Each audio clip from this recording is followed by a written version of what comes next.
Buenas noches.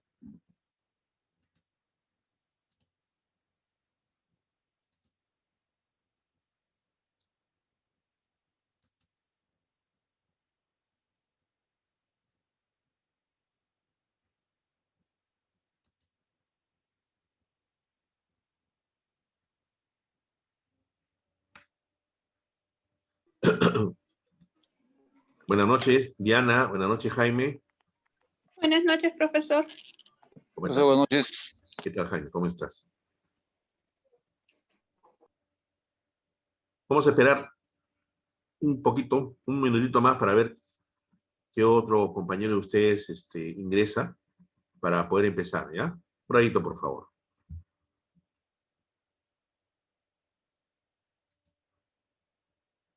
Voy a desactivar mi audio y mi video.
Buenas noches. Hola, buenas noches. ¿Cómo estás, Diana? ¿Qué tal? Bien, gracias. Hola, Patrick. ¿Cómo estás?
Entonces, ahora sí ya me ven. Disculpen, no me estaban viendo. Entonces, regresando a lo que es ahora la doctrina de la causa adecuada, ¿no? Este es un principio que se ha incorporado, ¿no? Al tema de la póliza de seguro, ¿no? ¿Cuándo es que decide un asegurador si debe pagar o no una indemnización que le están reclamando, ¿no? O también se puede preguntar uno, ¿cómo es que el asegurado o el que es el beneficiario de la póliza, el tenedor de la póliza, sabe si el reclamo que está presentando, ¿no? Por la pérdida sufrida, va a tener cobertura? Hay una duda, ¿no? El principio que guía para esto es un principio legal, ¿no? Conocido como la doctrina en la causa adecuada. Y esto está especificado en el artículo 1985 del Código Civil del Perú, ¿no? Que es llamado de la causa próxima en el derecho anglosajón, ¿no? Algunos autores, ¿no? Entendidos en la materia de seguros, han tratado de establecer si hay diferencias, pero en el fondo realmente son muy similares, por no decir iguales, ¿ya? Podría decirse que es un acto del que resulta un daño, o sea, la causa adecuada es el acto del que resulta un daño como consecuencia lógica y directa y sin interrupción y sin el que éste no hubiera ocurrido, ¿ya? Causa adecuada o próxima es la principal causa de un daño. Imaginémonos unas fichas de dominó paradas, ¿no? Así, una cerca de la otra, así una hilerita, ¿no? Si empujamos una primera y por el efecto dominó van a empezar a correrse todo lo demás y caerse, ¿no? Y va a seguir hasta el final de la última ficha y todo se va a caer. Si el evento que se considera causa adecuada funciona así de esta manera, esa es la causa adecuada directa de un siniestro. Pero si en el lapso, ¿no? de esa caída de fichas hay una interrupción, entra a tallar alguna otra situación diferente, entonces se interrumpe esa cadena y ya no sería la causa adecuada, ¿ya?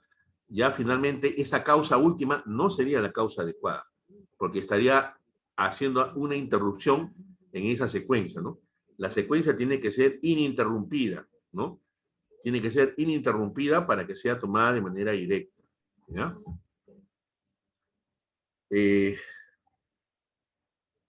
Para poder determinar la causa próxima de un daño, digamos, por negligencia, u otro caso de responsabilidad civil extracontractual, en los Estados Unidos, los juzgados o las cortes, ¿no? Han ideado la regla del excepto por, o sine qua non, sin el que, ¿no?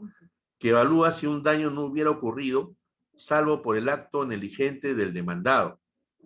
Encontrar que un daño no hubiera ocurrido sin el acto de establece que el acto u omisión específico es la causa próxima del daño, pero no necesariamente determina la responsabilidad, ya que otros factores podrían haber influido en las acciones que lo generaron, ¿no? Por ejemplo, dentro de esto se hablan de casos concurrentes o causas concurrentes, ¿no? Cuando dos actos negligentes por separado se combinan para causar un daño a un tercero, ¿no? Cada actor es responsable, aun cuando el daño no hubiera ocurrido sin la negligencia del otro actor. Por ejemplo, si un obrero de construcción negligentemente deja abierta una tapa de alcantarilla y un conductor atropella a un peatón haciéndolo caer en el hueco, ambos son igualmente responsables por el daño causado, ¿ya? Eso se llama causas concurrentes. Causas suficientes combinadas. Cuando el daño resulte de dos actos negligentes separados, cualquiera de los cuales hubiera sido suficiente para causarlo. O sea, cualquiera hubiera podido determinar esa magnitud o causar el hecho, ¿no? Ambos actores son responsables, ¿no? Por ejemplo, dos grupos de personas que van a acampar, ¿no? Y dejan en diferentes partes del bosque sus fogatas encendidas, ¿no? Y luego causan un incendio y el daño hubiera sido similar en cualquiera de los dos casos, ¿no? Pero los dos son responsables por el total, ¿no? Y esto es una jurisprudencia que tuvo lugar en los Estados Unidos, ¿no? En Estados Unidos ustedes saben que el tema de los seguros y la responsabilidad civil está sumamente desarrollada y las reparaciones que se pagan son de montos muy elevados, ¿no? Entonces, esto tuvo un hecho ocurrido en el país del norte, ¿no? Ahora, también existe, ¿no? Lo que es los otros principios. Voy a compartir con ustedes pantalla, ¿ya? Patrick, ¿no se me escucha? Estoy con la voz bien elevada. ¿No se me escucha? Estoy con mi micrófono al máximo. ¿Se me escucha, Carlos, Jaime, Diana? Sí, sí, se escucha. Brian, ¿se me escucha? Sí, escucha Diana. Se escucha, Brian, profesor, normal. ¿sí? ¿Se escucha? Normal, profesor. Ok. Acá Patrick me dice, no se le escucha, profesor. Debe ser problema ahí de... Uy, no está, tampoco ya. Se desapareció Patrick. Ya, Brian, gracias. Bueno, de repente ha salido por X motivo, no sé. De repente va a querer ingresar posteriormente. Pero bueno, ok. Voy a compartir con ustedes una presentación, ¿no? Que es el corolario del principio jurídico de seguro, ¿no? Complementariamente, también tenemos lo que es el principio de subrogación, ¿no? El principio de subrogación es una consecuencia que viene del principio de indemnización, ¿ya? Que faculta al asegurador, una vez que han indemnizado una pérdida, ¿no? A recuperar de las terceras personas que han sido responsables, ¿no? Esa pérdida, ¿ya? Entonces, existe ese principio de subrogación, pero primero la compañía de seguros tiene que indemnizar, o sea, tiene que atender el siniestro y haberlo pagado, ¿ya? El principio de la causa adecuada, que es un resumen, ¿no? Indica que debiendo encontrar la causa que desencadena una serie de eventos que nos lleve al siniestro y no la causa inmediata, el suceso que causa el siniestro, como ya les expliqué con el ejemplo de las fichas de dominó, ¿no? Y también existe el principio de contribución. Según este principio, cuando una misma materia asegurada tiene dos seguros o tiene otros seguros, la pérdida total debe ser compartida con los demás aseguradores en proporción a los capitales asegurados y nunca se pagará más allá del valor comercial, ¿ya? Nunca más allá del valor comercial. En los seguros hay una clasificación de seguros, ¿no? Tenemos en primer orden, ¿no? El seguro de daños a la propiedad, ¿no? Estos bienes, ¿no? Están expuestos a una serie de riesgos, ¿no? Como podemos ver, salida del mar, el riesgo del robo, acto de la naturaleza, incendio, ¿no? Y también por las personas ocasionados por ellas, estos riesgos también pueden ser accidentales, por negligencia, hechos fraudulentos o maliciosos. Obviamente estos últimos no van a tener cobertura, como ya se los vengo reiterando, y así seguirán, ¿no? Surgiendo nuevos riesgos con el progreso técnico y tecnológico. Ahora también ya apareció el ciberriesgo, ¿no? Es el tema de la tecnología. Robos de lo que es las tarjetas de crédito, con escáneres, ¿no? Inclusive, estando muy cerca, te pasan esa máquina cerca de tu tarjeta de crédito que normalmente está en tu billetera y que la tienes en tu bolsillo posterior, e inmediatamente captan toda la información de tu tarjeta, ¿ya? Y con ello inclusive pueden cargarte compras que tú nunca has efectuado, ¿no? Cada día el tema del ciber riesgo se está expandiendo mucho más, ¿no? También hay ataques a bancos. La central de la CIA o FBI hace un tiempo atrás fue atacada por un hacker, ¿no? Entonces, hay muchos temas del riesgo cibernético que está ahorita en auge, ¿no? Dentro de esta clasificación de daños a la propiedad tenemos a los seguros obviamente, de incendio, robo, ¿no? Transportes, vehículos, deshonestidad, cascos, ¿no? 3D, los seguros de ingeniería, que son ramos técnicos, de aviación, ¿no? Y otros más, ¿ok?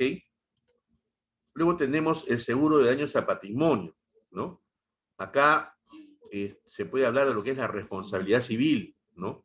El lucro cesante, las cartas, fianzas y cauciones, ¿no? Por ejemplo, tienes una póliza de responsabilidad civil extracontractual, de repente la contratas para tu, no sé, pues tienes una empresa que se dedica a fabricar mermelada, entonces pides una póliza de responsabilidad civil de productos, ¿no?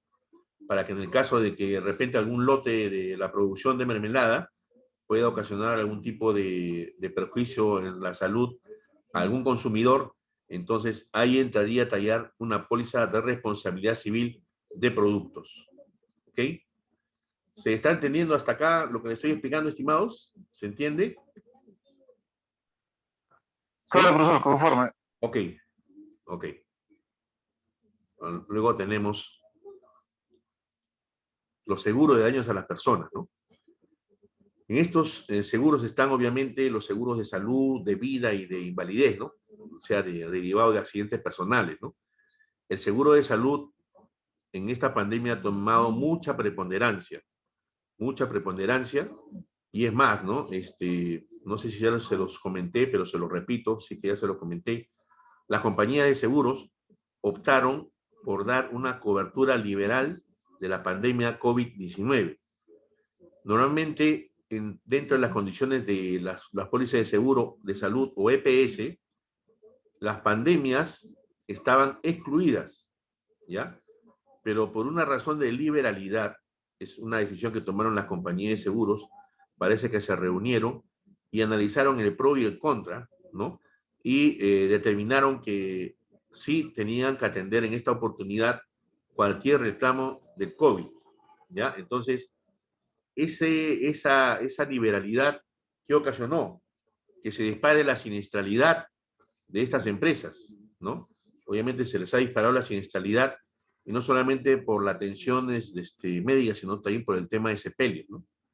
Bastantes sepelios por el tema de COVID. Ahora, lamentablemente, por ahí me he enterado, ¿no?, de personas allegadas al tema de salud que a veces, a menos la parte del Estado, ¿no?, en la parte de atención médica en el Estado, si entrabas a un hospital o algo y morías por un infarto, como la moda era poner COVID, te ponían que era COVID, ¿no?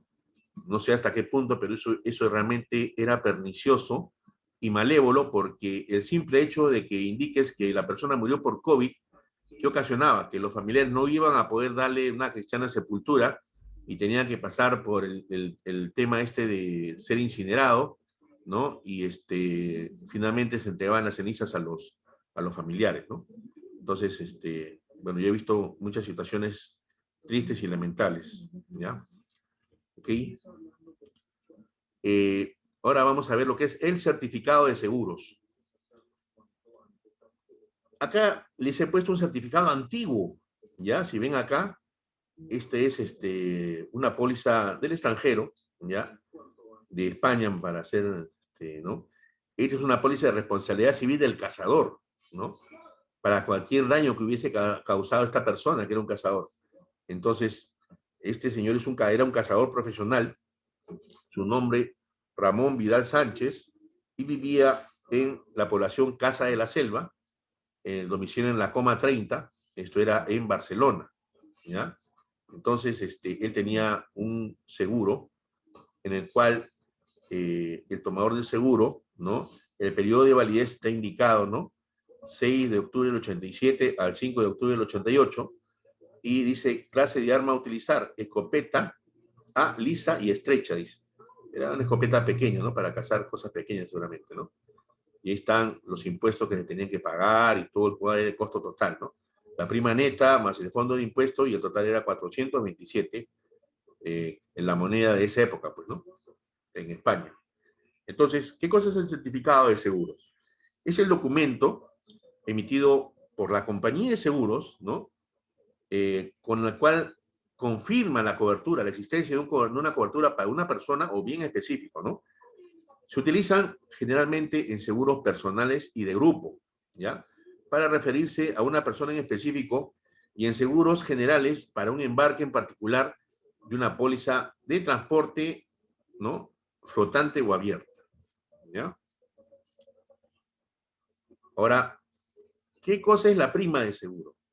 ¿No? La prima de seguro es el costo de ¿no? O sea, el precio que el asegurado tiene que pagar porque la compañía de seguros le da la cobertura al asumir el riesgo que le estamos transfiriendo, ¿no? De esta manera, ¿no? Al cobrar la prima, la compañía de seguros tendrá que hacer la contraprestación de pagar al asegurado en base a las coberturas afectadas y que se cuenten dentro de la póliza, ¿no? Esa contraprestación se llama indemnización, ¿no? La prima se dice que es debida desde la celebración del contrato, aunque el pago puede ser fraccionado o diferido, ¿no? En cuyo caso se sujeta a los plazos acordados en el convenio de pago. Ahora, también hay que tener presente, amigos, que por decir, ¿no? Podría ocurrir que se tiene un siniestro de un cliente que pagó su póliza en 2 cuotas. La prima total era $1,000, ¿ya? Y pagó en 2 cuotas de 500 y 500, pero al momento del siniestro, solamente que ocurrió al segundo mes, solamente había pagado la primera cuota, ¿ya? Si nosotros sabemos que la prima total por los 360 días, ¿no? Es los $1,000, si pagó la primera cuota de 500, ¿no? Y esa era la prima por el año, si paga 500, que es la mitad, ¿no? Por descarte, podríamos asumir que con ese pago que se efectuó en la primera cuota, tenemos cobertura para 6 meses. ¿Se entiende lo que estoy explicando en este momento? Creo que se entiende. Carlos, Sí, ¿se sí. entiende? Sí, claro. Ok. Entonces, si ocurriera que la compañía de seguros, ¿no? De repente tiene un, perfecto, Diana, tiene un analista, ¿no? Que es bisoño todavía, y él solamente se fija cuántas primas tiene pendiente, ¿no? Pero no saca tampoco el cálculo de con la primera cuota tiene para tener seguro hasta 6 meses. Y el siniestro está ocurriendo recién al segundo o tercer mes. O sea que el siniestro tiene que tener cobertura. La compañía de seguro no te puede argumentar que no está saliendo tu pago porque con la primera cuota que pagaste tienes prácticamente seguro para hasta medio año. ¿Ya? Eso es lo que siempre hay que tener en cuenta cuando nos rechacen un siniestro. ¿Qué porcentaje, ya, de la prima nuestro cliente ha pagado hasta ese momento? ¿Qué porcentaje representa de la prima total, ¿no? Y si es que el siniestro podría estar cayendo dentro de ese amparo, de esa cobertura pagada. Porque si cae fuera de ese amparo, entonces ahí sí habría problemas. Pero si está cayendo dentro de ese amparo que les estoy explicando, se podría revertir la situación ante la compañía de seguros y decirle que haga un análisis más profundo, ¿no? Y establezca, pues, que el siniestro debe ser atendido, ¿ya? Este dato que les estoy dando, estimados, no lo van ustedes a encontrar en ningún libro. Eso es la experiencia que uno va adquiriendo en base a las atenciones de siniestro que va desarrollando en la vida diaria, ¿ya? Ok. Vamos ahora con lo que Perdón, es una pregunta. Sí. ¿Eso no aplica a los seguros vehiculares que se pagan mensual? Sí, a todo seguro aplica. Aplica a todo seguro. Ya, o sea, la fracción que has pagado de la prima en el mes 1 y tienes el incidente en el mes 1 del siniestro, igual te lo cubre. Claro, te lo tienen que cubrir. No te puede argumentar que estás atrasado. ¿Por qué? Porque si la prima anual es $1,000 y en tu primera cuota tú pagas $500, prácticamente estás pagando seguro para 6 meses. ¿Estás de acuerdo? Sí, claro. Y si al segundo mes te ocurre el siniestro, ¿te parece que deberían rechazar el siniestro por impago? No, de ninguna manera. Obviamente. Claro, pues, lógico. ¿Ya? Ok, entonces, continuemos con lo que es el infraseguro y el supraseguro.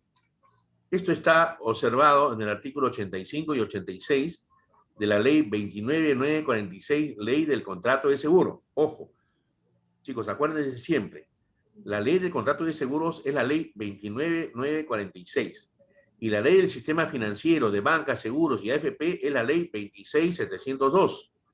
Tienen que saber la diferencia, ¿ya? Una ley, la 26702, que es más antigua, era mucho más amplio. Por eso que posteriormente se hizo esta ley 29.946, que es la ley del contrato de seguro, que habla específicamente de los seguros, cómo se tienen que manejar, cómo se tienen que administrar, cómo se presentan los siniestros, cómo tiene que ser liquidado, qué tipo de facilidades de pago se tiene que dar, cuáles son los tiempos que tiene la compañía de seguros o el ajustador para poder liquidar un siniestro, cuál es el tiempo que tiene una compañía de seguros para determinar o indicarle al cliente, si es que es una liquidación que no involucra al ajustador, que tiene que pronunciarse la compañía de seguros para poder indicar, una vez que haya recibido obviamente todos los documentos, ¿ya? Para poderse pronunciar que el hecho tiene cobertura, ¿ya? Entonces, esa es la ley que ustedes tienen que revisar de manera puntual. Y ya les digo, ¿no? Les vuelvo a repetir, los recursos que le proporciona EVIS, tanto los recursos de lectura, descárguenlos, ¿ya? Igual que los recursos complementarios. Los recursos de lectura, para que ustedes hagan ahí su librito de seguros, y el tema de las leyes, que es la parte complementaria, para que ustedes hagan su vademecum de leyes y pongan ahí ley de lo que es procedimiento de pagos, ley de liquidación de siniestros, y así sucesivamente, para que ustedes puedan identificar. ¿Por qué? Porque eso les va a servir mañana más tarde, para cuando tengan que asesorar a un cliente, no tengan que ponerse a buscar en internet si es que ya todo lo tienen a la mano y lo van a poder revisar, ¿ya? ¿Ok? Entonces, ese es mi consejo, que se lo reitero y ya se lo dije desde un inicio que tuvimos la primera clase, ¿ya? Entonces, el artículo 85 habla sobre lo que es el sobreseguro o supraseguro, también es conocido como supraseguro, ¿ya? Indica pues que si el valor asegurado, ¿no? Al momento del siniestro excede el valor asegurable sí va igual a valor que se declara o el valor comercial del momento, ¿no? Entonces, si tú estás asegurando tu carro que vale en un concesionario depreciado, ¿no? Que vale, no sé, pues $20,000, y tú lo estás asegurando en 30,000, ¿no? Con el fin de que en el momento que haya un siniestro de robo o pérdida total, te beneficies con ese exceso, esa diferencia, eso no procede, ¿ya? No procede, porque si la compañía de seguros establece que lo aseguraste con esa intención, es una intención de dolo y es un fraude, y obviamente el siniestro sería pasible de ser rechazado totalmente, ¿ya? Si hubo intención manifiesta, ¿no? Del contratante o del asegurado de enriquecerse a costa del asegurado, el contrato de seguro es nulo. Ahí lo dice en el artículo 85, ¿no? Pero el asegurado que actuó de buena fe queda libre de cualquier obligación indemnizatoria y gana la prima entera, ¿no? El asegurador, ojo, el asegurador que actuó de buena fe queda libre de cualquier obligación indemnizatoria en ese mismo supuesto y gana la prima entera, o sea que tiene derecho a cobrar el total de la prima, ¿ya? Eso es en la definición de lo que es el sobreseguro o supraseguro. Ahora, en el artículo 86 se habla del infraseguro, ¿no? Acá la figura es al revés. Si el valor asegurado, ¿no?, es inferior a valor asegurable, o sea, a valor comercial o al valor del momento, ¿no?, que quieres asegurar. ¿Qué quiere decir eso? Que buscaste pagar menos prima, ¿no? A veces suele suceder. A veces hay asegurados que te dicen, no, asegúralo en tal, no, pero tu carro vale 20,000, no, asegúralo en 10. ¿Pero por qué? No, es que quiero pagar menos prima. Pero hay que explicarle, ojo, si tú la aseguras por debajo del valor normal, la compañía de seguros te va a aplicar la regla proporcional que se llama infraseguro, ¿no? Y cualquier pérdida, inclusive pérdida parcial, te la va a pagar de acuerdo a esa proporción que dejaste tú de asegurar, ¿no? Entonces, ahí estamos hablando de un 50%. Si tienes un siniestro en tu carro, lo aseguras sabiendo que vale 20,000, lo aseguras en 10,000, tienes un 50% de infraseguro, y tienes un siniestro de 8,000, ¿no? La compañía de seguros no te va a pagar los 8,000, te paga $4,000. ¿Se entendió esta parte? ¿Se entendió, estimados? Sí, claro. ¿Sí? Pero Okay. una pregunta. Sí. Ese es en el caso infraseguro. Ok, Sí. un ejemplo clarísimo. Vale 10,000, lo aseguras por la mitad, o vale 20, lo aseguras por la mitad. En el sobreseguro, si tú presumes que vale más, no con mala fe, y la compañía te cobra esa prima, ¿por qué no lo pagaría? No debería la compañía decir, oye, esto no vale así, y Por tanto, te tengo que cobrar menos porque tu valor asegurable es menor. Es que quien define la suma asegurada es el asegurado. Y supuestamente, en teoría, ¿no? Tienes tú que ofrecer tu valor de suma asegurada, tiene que ser igual a tu valor declarado, que es el valor comercial de ese momento, al momento que estás asegurando, ¿ya? Si tú la aseguras por un valor mayor, ¿no? La compañía lo que va a hacer es te va a cobrar la prima, pero el día que detecte que tú aseguraste eso con el fin de ganarte, ¿no? Un rédito, tu siniestro va a estar rechazado. ¿Por qué? Porque tú desde un inicio actuaste mal, ¿ya? Entonces, tampoco pues la compañía de seguro va a asegurar pues un Toyota Yaris sabiendo pues que vale de repente $22,000 y lo va a asegurar en 50,000, ¿no? Entonces, ahí obviamente va a funcionar el filtro de la compañía de seguros y va a saltar en algún momento, ¿no? El valor comercial de este carro es tanto, ¿no? Pero pareciera que si estuvieras asegurando un carro que estás negociando con la compañía de seguros y si la compañía de seguros te acepta la suma asegurada que tú estás indicando, o sea, estás acordando que esa suma asegurada la acepta la compañía de seguros y tú la estás también aceptando, ahí sí no habría esta figura del sobreseguro ni infraseguro. ¿Ya? Ya. Ajá. ¿Ok? Ok, claro. Perfecto. Sigamos, estimados. Hay una modalidad de suma asegurada que la llaman por toda y cada pérdida, que es por evento. ¿Ya? En este tema, toda aquella suma asegurada que tenga este concepto, esta indicación, ¿no? Las pérdidas económicas que pertenecen a un mismo evento, ¿no? O siniestro, reducirán dicha suma asegurada de ese evento, ¿no? Vamos a poner un ejemplo, ¿no? Suponiendo que tengamos una suma asegurada de 100,000 y que diga toda y cada pérdida anual, ¿ya? Tenemos un primer siniestro, como está en la pantalla que ustedes están viendo, es un siniestro de incendio por 40,000, ¿ya? Pero tu suma asegurada es 100,000. El seguro paga los 40,000 y quedan $60,000 para incendio. ¿Hasta ahí estamos bien? Ok. Luego ocurre un siniestro, pero de explosión, por 80,000, ¿no? Como lo que se había estado era un siniestro de incendio y no había habido siniestro de explosión, la suma asegurada nuevamente es de 100,000 y si el siniestro de explosión es por 80,000, el seguro paga 80,000 y solamente quedaría para un próximo siniestro de explosión 20,000. ¿Hasta ahí se entiende? ¿Sí? Ok. Ocurre un tercer siniestro de lluvia. Ojo, hay un siniestro de incendio, hay un siniestro de explosión y un último de lluvia por $170,000. ¿Ya? Como anteriormente ese rubro, ese riesgo no había sido pagado, entonces tiene la cobertura de 100,000. Pero acá el siniestro es de 170,000. Entonces acá al seguro solamente le corresponde pagar 100,000 y se queda extinguida la suma asegurada para otro próximo siniestro de lluvia. ¿Se entendió, Jaime, Brian, Martín? Sí, profesor, una consulta, profesor. Sí, Jaime, dime. ¿Se acuerda el siniestro que hubo ahí en Lima sobre un carro que llevaba gas y explotó y que hubo muchas víctimas, Claro, en Villa El Salvador. daños materiales y personales? ¿Qué tipo de Sí. seguro debe tener ese vehículo, profesor? Una aclaración de repente, ¿no? ¿Cómo? ¿Qué tipo de seguro? Claro, ¿qué tipo de seguro debía tener esa unidad que explosionó, se derramó gas y explosionó y Ah, claro, hubo muchas obviamente, víctimas? ¿no? Ahí entra a tallar lo que, no sé si les he comentado, hay unos seguros que son obligatorios, ¿ya? Para todos aquellos que comercializan gas, combustible, ¿no? Y hay seguro también para transportistas de ese tipo de mercadería, ¿ya? Entonces, ahí las responsabilidades,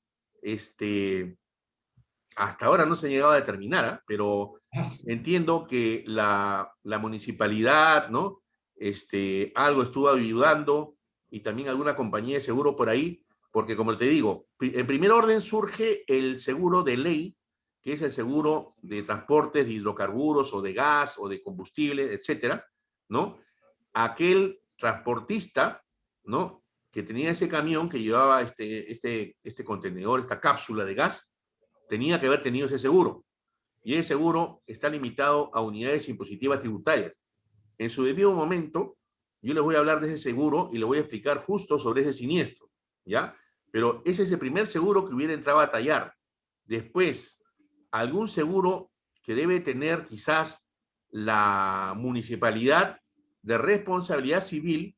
¿Por qué? Porque la municipalidad tiene que tener algún tipo de seguro de responsabilidad civil por de repente algún tipo de negligencia, ya que dicen que en la vía había un rompemuelles que estaba medio deteriorado y eso hizo que la llanta se bajara y parece que la tapita que controlaba la salida de gas se afectó y es ahí donde empezó pues la deflagración, ¿no? Y luego después la explosión y el consecuente quema de inmuebles y también de seres humanos, ¿no? Que se achicharraron prácticamente, tuvieron una muerte terrible, ¿ya?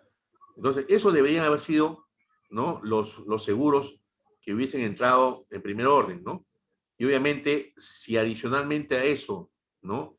La empresa de transporte de hidrocarburos tenía una póliza de responsabilidad civil por las operaciones que hacía, eso es una póliza privada, ¿no? Entonces también lo hubiese invocado, ¿no? Para poder pagar a estas personas que entiendo que hasta ahora no encuentran una solución a sus temas, ¿no? Es terrible realmente lo que pasa en nuestro país, ¿ya? ¿Ok? Mira, ahora que lo dices, te comento, yo viví un tiempo en la Florida Sí, y, por ejemplo, allá hay autopistas que son privadas, como Turnpike, que es una autopista privada, ¿no? claro, Si en la autopista, que tú has pagado tu peaje, te cae una piedra y te rompe el vidrio, tú vas con el recibo del peaje a la municipalidad y te pagan el vidrio. claro, O sea, y sin ningún problema. Yo me imagino que tienen un claro. seguro también ellos, ¿no? Sí, acá también los concesionarios de ciertas rutas dan ese seguro. Lo que pasa es que la gente no está informada. Y cuando tú pagas Así. tu peaje, también estás pagando un seguro y un servicio de asistencia a lo largo de toda la carretera que está a cargo de la determinada concesionaria, ¿no? Ah, Entonces, mira. inclusive también tienes el tema de tu boleto cuando te transportas en un servicio público, transporte urbano, es el famoso SOAT, ¿no?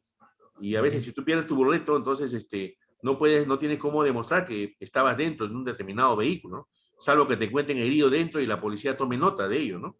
Pero es importante que conserves tus recibos, ¿no? A ver, ¿en qué otros seguros más hay? Las concesionarias, el tema de los peajes, ¿no? Sí, eso ya se empezó a aplicar acá, Martín. Ya Ah, se empezó mira, a qué aplicar bueno. acá, ¿ya? Ok, entonces vamos con la otra modalidad de suma asegurada, ¿ya?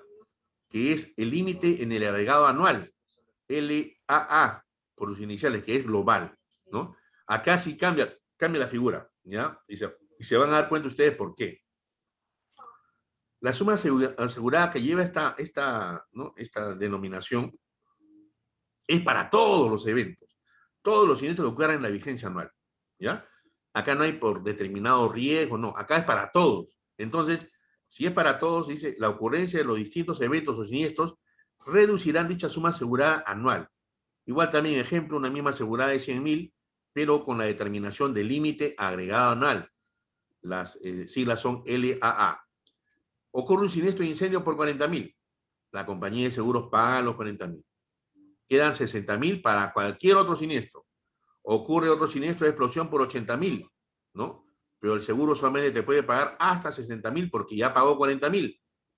Si el seguro paga esos 60.000, a pesar que el reclamo de explosión era 80, su máximo te va a pagar 60, se agotó la suma asegurada.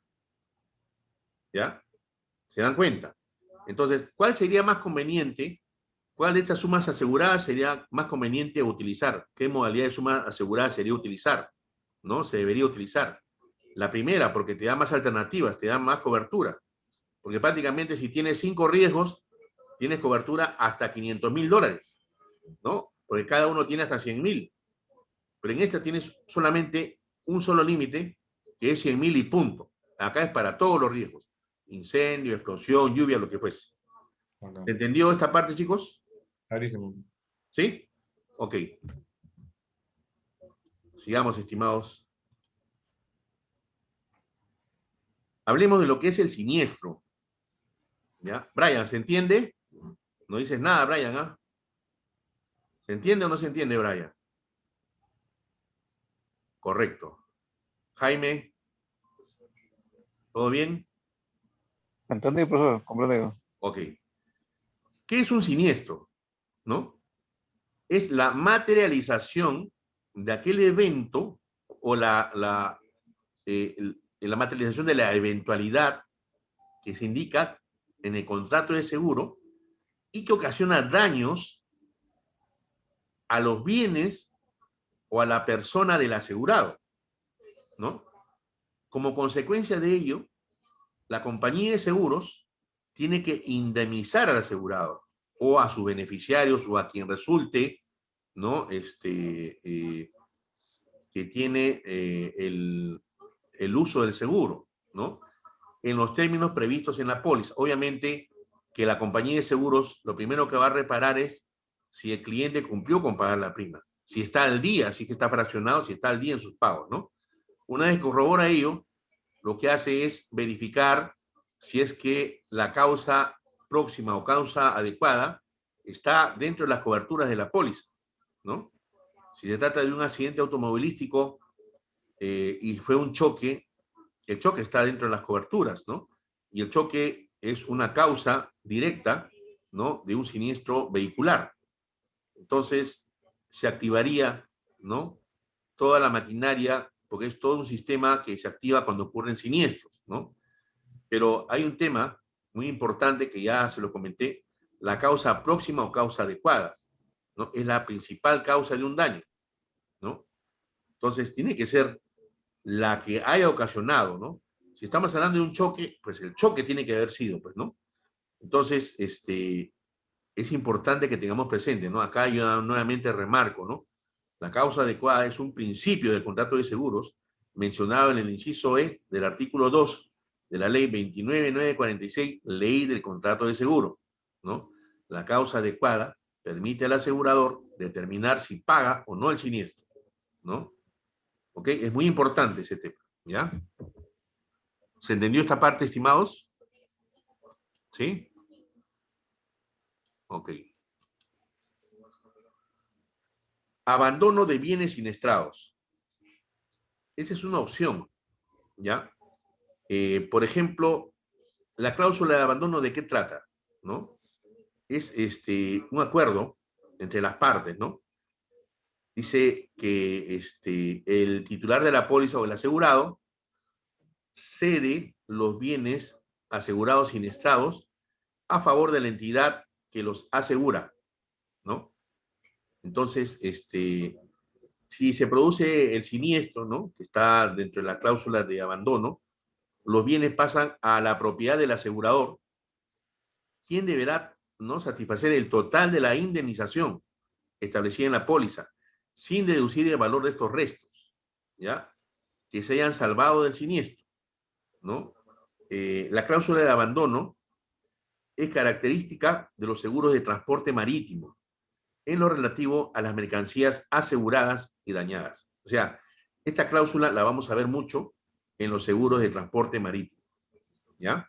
Y funciona de la forma que les acabo de indicar. Ahora, ¿qué tipo de póliza hay? ¿No? Según la cobertura, no sé si ya les expliqué, todo riesgo, ¿no? Se cubren todos los daños, ¿no? O pérdidas ocasionados por un evento que sea súbito, repentino y violento, y excepto aquellos los que se encuentran expresamente excluidos. O sea, prácticamente te cubro todo que sea súbito, repentino y violento, menos lo que está excluido. Ese sería el resumen de lo que es todo riesgo. Riesgos nombrados. Se cubren los riesgos expresamente nombrados en la póliza, teniendo en cuenta las exclusiones que también se indican. O sea, acá te cubro yo, si en la póliza dice que voy a cubrir A, B, C, D, hay que verificar que el siniestro corresponda a A, B, C o D.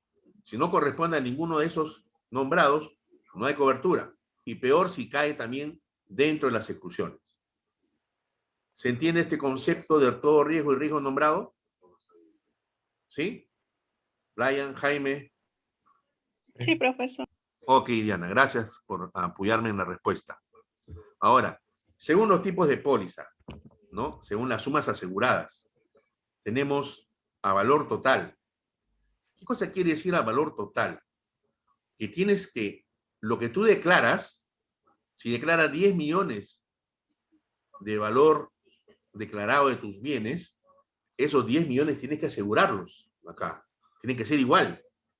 Tú no puedes asegurar menos. Tiene que ser igual. Tú declaras 10 millones, asegura 10 millones. Esa es la condición sine qua non, sin la cual no puede funcionar este seguro a valor total, ¿no? Si tienes tu valor declarado, tienes que asegurar el 100% de ese valor declarado, ¿ya? Entonces, al inicio de la vigencia, ¿no? El asegurado fija la suma asegurada, la cual debe coincidir con el valor declarado de los bienes que conforman la materia asegurada, ¿ya? La materia asegurada, si hablamos de incendio, es edificio y contenidos, ¿no? El edificio, que es el casco, más todos los contenidos, máquinas, ¿no?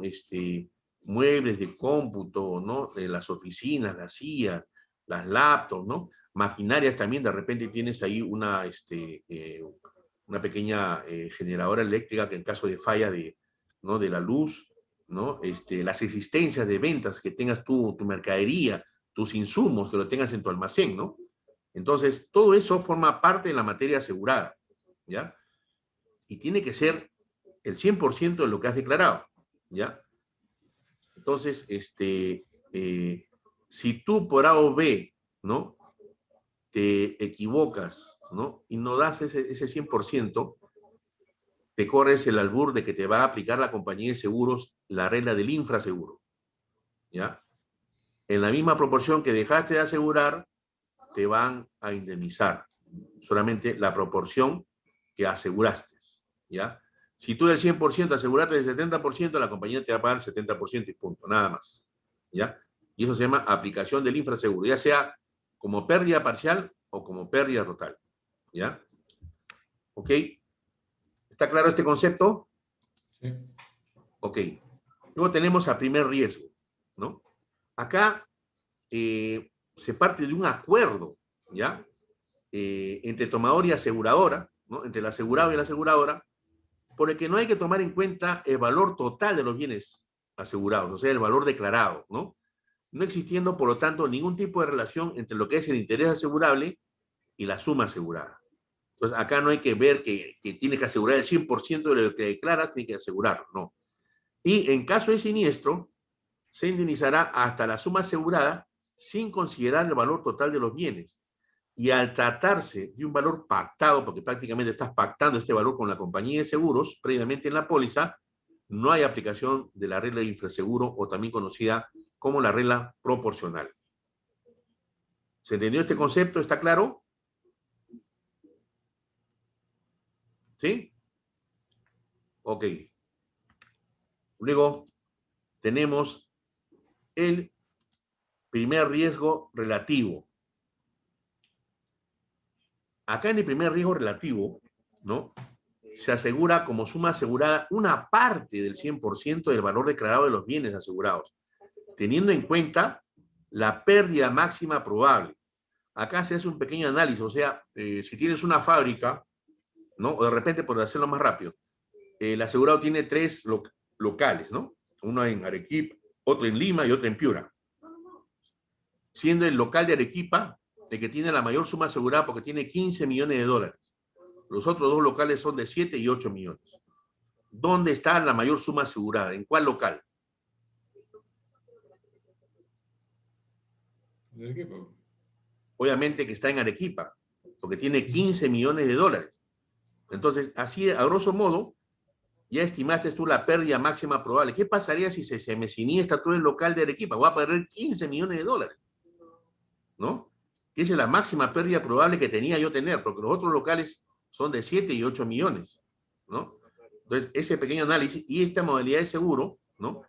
Queda convenido, ¿no? Que el asegurado fijará una suma asegurada, ¿no? Como parte del valor declarado de los bienes que conforman la materia asegurada.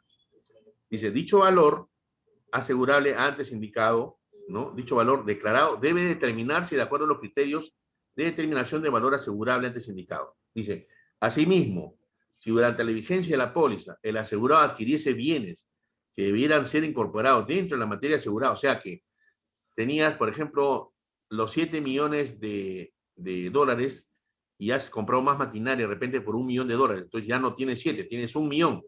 Tienes que hacer el respectivo endoso de inclusión para que en ese local donde has comprado una maquinaria por 1 millón, se eleve la suma asegurada por ese millón más. Y obviamente que vas a tener que pagar tú una prima, ¿no?, relacionada a esa suma asegurada, ¿ya? Si no lo haces, caerías en el infraseguro. Igual también, al llegar a renovación, ¿no?, tienes que decirle al cliente, por favor, infórmame todas las bajas y altas que has tenido de tus bienes. Si no entiende lo que es altas y bajas, dice, ¿cuáles has vendido? Ya no tienes, ¿qué bienes ya no tienes? ¿Y cuáles has comprado de nuevo? Pues ahí te tiene que informar o darte la información del cliente. Y es importante que esa información sea trasladada hacia la compañía de seguros para que en la renovación se tome en cuenta esas modificaciones, ¿ya? Solo cuando se cumpla con esta condición, dice, se harán por incorporado esos bienes, ¿no? El asegurado deberá actualizar el valor declarado en la fecha de modificación o de cada renovación según corresponde, ¿ya? Ese es el concepto de a primer riesgo relativo. Es un porcentaje del 100%, ¿ya? Y por último, en cuanto a lo que son sumas aseguradas, tenemos a primer riesgo absoluto, ¿no? Se asegura como suma asegurada un importe determinado sin importar el valor declarado o expuesto. Es una modalidad de seguro en la que queda convenido que a la fecha de inicio de vigencia de la póliza, ¿no?, el asegurado fijará una suma asegurada la cual no tendrá ninguna relación con el valor declarado de la materia. Acá no hay nada que es un porcentaje, ni una parte, nada, no interesa, ¿no? Lo único que sabe el asegurado es que no te van a aplicar el infraseguro y la máxima suma asegurada en caso de pérdida total será ese monto. No te van a aplicar la regla de infraseguro, ¿ya? Eso es el concepto de primer riesgo absoluto, ¿ok? Y luego, tipo de póliza por emisión, ¿no? Por el tipo de emisión. Tenemos una póliza individual y pólizas colectivas, ¿no? Las individuales, ¿no?, es la que se emite para una sola persona o bien único, ¿no? Y las colectivas son por cubrir, ¿no?, en un solo contrato a múltiples asegurados o múltiples bienes que integran una colectividad homogénea. Esa es la diferencia básica, ¿ya?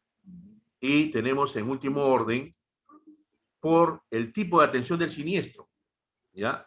Tenemos hasta 4, ¿ya? De indemnización, aquella póliza que te dice que te voy a indemnizar, aquella que pagan una indemnización hasta la suma asegurada o reponen o reparan el bien asegurado. En los seguros de propiedad se debe verificar que los valores asegurados sean los reales al momento de la contratación del seguro, porque ello podría aplicarse el infraseguro o el supraseguro, ¿ya? Después tenemos de pago, aquellas que atienden el siniestro pagando un importe como consecuencia de una transacción extrajudicial o mandato de juez y hasta la suma asegurada. En este caso, en este rango entran las pólizas de responsabilidad civil, ¿no? En ningún caso procede acá el infraseguro o supraseguro, ¿ya? Previsional, aquella que pagan la suma asegurada en forma de pensión vitalicia. Aquí podemos tener como ejemplo lo que es el seguro de SSTR, ¿no? En el caso de que la persona quede lesionada y no pueda trabajar de por vida, pues le van a pagar una pensión vitalicia, ¿ya? E indexada o paramétrica, aquellas que pagan la suma asegurada luego de la ocurrencia de un índice o disparador previamente indicado en la póliza. Aquí podríamos dar como ejemplo los seguros agrícolas. El seguro agrícola te dice, dentro de sus coberturas, que te puede cubrir tantos centímetros cúbicos de lluvia que te pueden llegar a malograr tu cosecha. Por ejemplo, si dijera, ¿no?, que a partir de, no sé, pues 300 centímetros cúbicos, ¿no?, surte efecto esta cobertura, pero lamentablemente tienes 200 centímetros cúbicos de lluvia que afectan ¿no?, todo tu plantío, ¿no?, todo lo que tú has sembrado, tu cosecha, no hay cobertura. Pero si llega a los 300, estoy diciendo una barbaridad, ¿no?, centímetros cúbicos de lluvia, ese es el disparador, inmediatamente surte efecto el seguro y te pagan el 100%, no hay ningún deducible, ninguna franquicia, te pagan el 100% de tu cosecha que haya sido afectada. ¿Se entendió esta parte de los tipos de póliza estimados? Sí. ¿Sí? Sí, sí. Ok, ¿Este paper está en la página web? eso está en los recursos de lectura. Allá. Sí, por favor, léanlos, ¿ya? Por eso les he dicho que también los lean. Sí. Ok, Diana. Listo. Estimados, ya estoy en los tiempos, en los momentos postreros. Indíquenme, por favor, qué les ha parecido la clase, si ha sido de provecho para ustedes. Para mí es importante saberlo, con toda confianza. Seguimos avanzando, lo veo bastante bien. Ok, gracias, Martín. Jaime. Diana, Brian. Sí, profesor, todo muy claro. Perfecto. Jaime, Brian.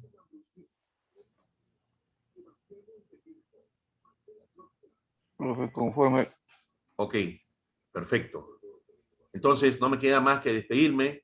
Ya nos estamos viendo la próxima semana.